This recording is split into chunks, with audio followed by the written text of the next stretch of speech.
Well, Coach, just how much did you like the response from your players tonight? And at what point do you think maybe kind of turned the tide? It seemed like after the line changes, you guys just kind of activated. You got one goal and then just took off from there.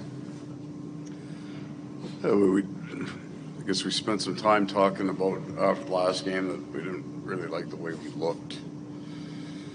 In terms of style of play, I thought probably the last 7 minutes of the first period on, through the second period anyway, we just looked the way we're supposed to look. We got to a competitive enough level. We looked all right. The first period seemed like Boston clogged up the middle, had sticks everywhere. Looked like they actually had 2 extra people out there. What changed? They did. Yeah, they did, yeah. They didn't know they caught it once. How did that change, though, in the second? How were you guys able to get through their defense? Yeah, I don't... There's almost nothing permanent in a game. Right? The game ebbs and flows. They a little better control in the neutral zone. I just thought the game was somewhat slow-moving early. And then the pace picked up, the physicality and the pace picked up. So then the game's played in the end zones more, which means there's less neutral zone transition, there's less regrouping, which is where you see 5 guys sitting on top. And we've all got our neutral zone defenses. If it doesn't go quick, it's not going. It's not going through every team now. There's 8 teams left. Our neutral zones are, if you hang on to the puck, you're not breaking anything loose. So it was just slow to start, that's all. What led to the line changes? And in terms of Barkov, I mean, just he took over the game. I mean, scores his second goal, gets you the offensive zone draw before Forsling's goal, then was a part of all 3 goals in the third. The lines were where we were in the Tampa series until the last game. So we ran the last game like that. It was just Stamkos went up with Point and Kucherov, and that changed things for us. So we rejigged the lines. And I think I stayed with it. I think we'd put up 6 in that game 5, and then with 7 minutes left to go with the second period last game, we're up 1-0, and that line scored. I didn't love the way we looked, but sometimes do no harm is the number one mandate of a coach. We didn't really like the third and didn't really love the start of the first, and the plus-minus stat, while I never used, tells you that there's something going on here, and then went back to where we were just prior to the change of the Tampa series. So it was 4 periods. It was enough. It was really well. I guess let's do it this way. It was 7 periods. The first 3 were really good. The next few were just okay. It's not bad. Keeps his nose clean. He's going to have a job in this league. I think, in a very good way, he's the perfect man to be the captain of the Florida Panthers.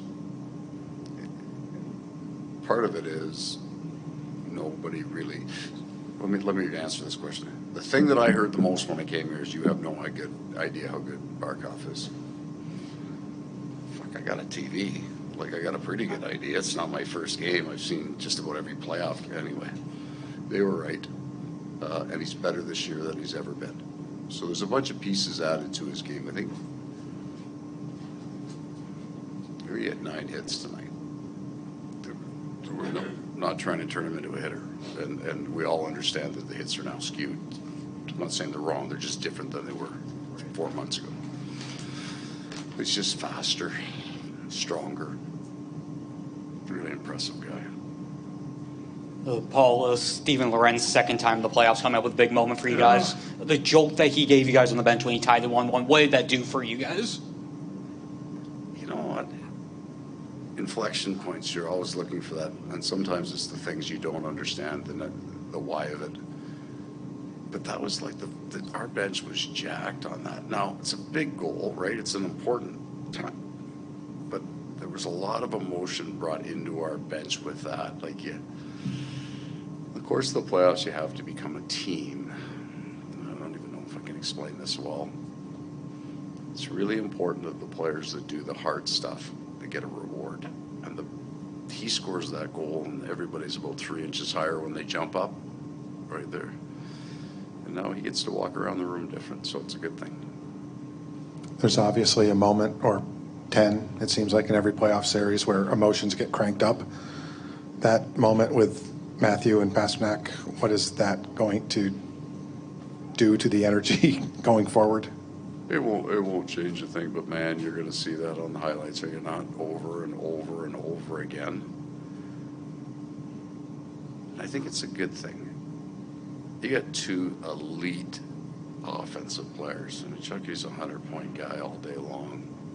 Pasternak's just this brilliant player, but it's playoffs, and they each have their team, right? They got their brothers in the room. It gets a little spicy out there, and they want to go. I think it was awesome. I think when it was over, they both looked like they were fine. Sorry, whoever's offended by that concept, I don't care. I thought it was awesome. And good on both of them. That's fucking awesome. And Paul, you mentioned inflection points a few minutes ago. How big do you think Forsling's goal was, right at the end of the second period? I think it was as impactful as their third goal last game, right? They scored right at the end, 28 seconds left, whatever it was, but it went to 2-1. The game was almost the same, was it not? It was even and flat. Apparently the last thing you want to do in this series is score first, right? Because the other team gets 5.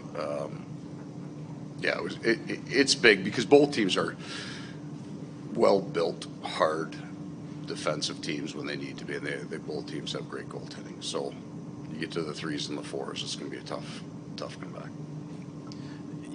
Just going to ask you about Barkov again, because you said he was the perfect guy to be captain of this team. Can you explain a little bit, and did you sense the team following his lead with what things that he was doing tonight? What I would sense is that we have an unusual, that might not be the right word, we have an interesting spectrum of personalities in our room. And we need a guy exactly like that. Can't all be like that. We don't want everybody to be like that. But we need exactly that guy because we have Matthew Tkachuk has a certain personality. And then there'll be a whole host, and this is true of all the other rooms in the NHL too, right? But Barkov allows Steve Lorenz to be an important part of our team. He treats the 13th forward here the same way he treats. He views them the same. Like they're teammates, and he treats everyone like that. And that's the trainers, the flight crew, whoever's part of our group. So he has this big kind of wake that he leaves of really the right thing of pro sports. The thing that if your kid's buying a sweater, you throw Barkov on the back, you're good, right? You get to keep that for a long time. And that, I think especially for you people, because you deal with the whole spectrum of jerks like me, nice guys, people who take their time, people who have no time for this. He's a good man for all of us to work with. Look at Juliana dropping the hammer, bringing in the hammer. Paul, you mentioned the Tkachuk and Pasternak fight was awesome. What did you think of the other the two? Yeah, exactly. I saw in the second one you did call the refs over. So what do you think of everything? Oh, boys being boys. No, all I wanted with the refs coming over, they were handing out 10s like they were candy at that point, and you wouldn't have noticed, but Barkov at that point, he played a shift defense, which he loves to do. I'm not really excited about it. Just if you're going to start throwing everybody, can you throw a few forwards out? Leave me a couple of defensemen, that's all. Look at it.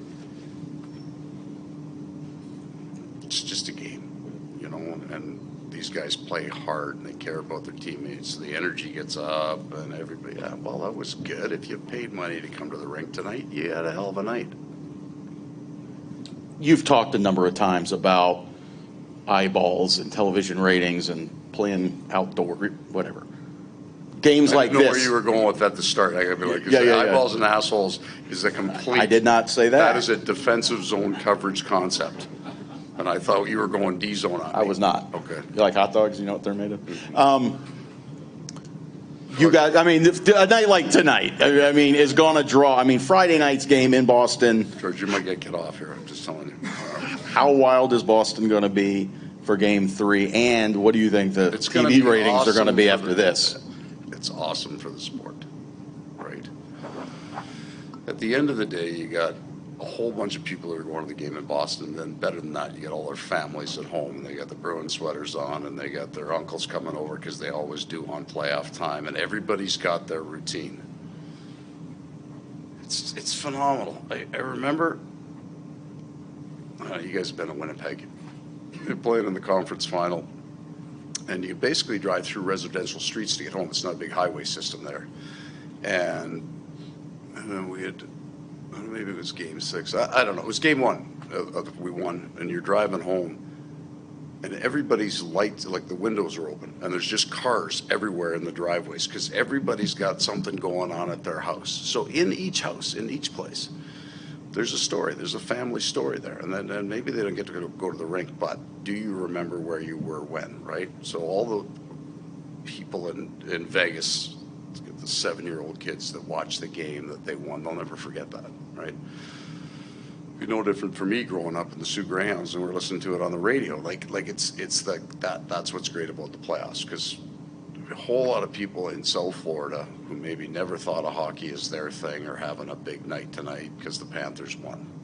So we're going to get up there. It's going to be crazy. The building's going to be rocking. They're going to drop the puck. It's going to be physical. It's going to be fast. It's the greatest sport on earth. And why wouldn't you come to the game? Well, Sasha, obviously a win's just a win, but the way you guys won it with all the goals, with the intensity, could it maybe mean a little bit more in the kind of the grand scope of this series as you guys now head to Boston? Well, I think overall we did what we wanted to do. Obviously, they got the lead in the first period, but we didn't change the thing. We just wanted to keep playing our game, keep playing hard, and getting more to the net, and that's what we did the whole game. For both of you, I wanted the last play of the second period. Sasha, I think you got the puck with 20 seconds left in the neutral zone. A lot of players would have just dumped the puck and been content to go to the intermission, but you create 2 scoring chances, get an O-zone draw that leads to them. What led you to basically try to make something out of nothing there?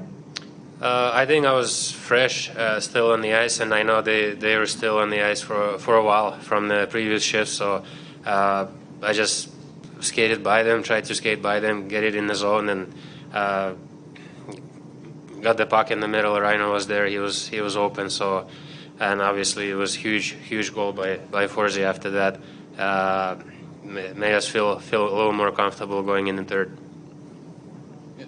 Question for each of you. First, Gus, defense looked like you guys returned to form after maybe a little bit of sloppiness in game 1. What did you guys fix between game 1 and game 2 to get back to form? And then Barkey, Stevie's goal to tie it 1-1. Just what were the emotions like on the bench and how much of a momentum swing was it? Yeah, I really liked our defensive game tonight. I think we boxed out, let Bob see the puck. I think that was a big difference. And obviously, PK was very good too.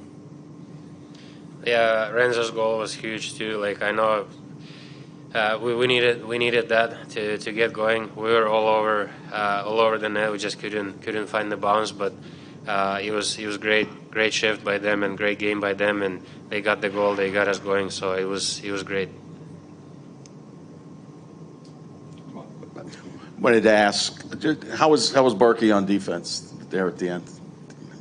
I mean, I would love to be out there with him. He would be a great D partner. So it would be awesome, but I'm happy with Eki too. All right. And real quick, just the way this one ended, we saw how you guys took control of the game and then things kind of deteriorated. Do you think that's going to spill over into game 3? How loud is Boston going to be after what we saw there in the third? And are you excited to get to Boston now? Yeah, I mean, sometimes it happens in playoffs, and it's okay. We go through that, and they go through that. But I think when the puck drops, everyone's going to be trying to play their game. It's not going to be like that, at least right away. But that's what sometimes it happens, and it's okay. Sasha, kind of along those lines, when you see Chucky and Pasta going at it like that, you don't see that every day, obviously. What are you thinking when, in the few seconds where it's obvious that what's about to happen, and then while it is happening? Yeah, especially that time of the third period, like a lot of things were happening, so I couldn't really realize what was going on. Like guys were leaving the bench, leaving the ice, and a lot of guys getting penalized, and then all of a sudden, Chucky and Pasternak, they're fighting. So yeah, it was just all those emotions during the third period, and it's okay. The game is over now. Now we concentrate on third. Sasha, in a game like this, where the situation like this, where you guys are down in the series, you're down at the first period, do you feel responsibility to kind of take on shoulder more of the load in a game like this? And did you enjoy the 4 points or the shift on defense more? I can't say I can't say it like that. Of course, I want to be as good as possible any game. It doesn't matter what's the situation. So always team wins, team loses. So that's how it is here in Florida, and it doesn't matter who scores the goals. And like I said, Stevie's goal was huge. Forzy's goal was huge for us. So got us going, and that's it. Would have loved to play on defense, but Forsy wanted to stay on the ice for it. No, I was just on the bench there, but I couldn't get on the ice. Forsy wasn't leaving the ice. Sasha, you lost weight coming into this year, and you've talked about it, but your coach said in part it was for the playoffs to be quicker in the play. Is that right? And did your game change, or did you see things you want to do for the playoffs from last year to this year? I learned a lot last year. Obviously, I think everyone in our room, we learned a lot of experience going all the way to the finals and playing all those games, all the ups and downs. So you learn a lot, and obviously you see what it takes to get there again. And like you need to be really good every game. It doesn't matter what. And obviously, as a individual, I want to be as good as possible, and I need to find every year. I'm trying to find little things that I can change and be better at. So to move better, I needed to lose some weight, obviously, and just work a little harder. For Gus, obviously before this game, Swayman had been on a heck of a run. Just what did it mean to finally get some pucks past him, and how did you guys like the way you did attack him tonight, maybe compared to game one? I really think our forwards did a great job, just getting in front of him. That's the way you score in the playoffs. You get 1 and 2 guys in front of him so he can see the puck. I think that's huge, and our D got our shots through it, too.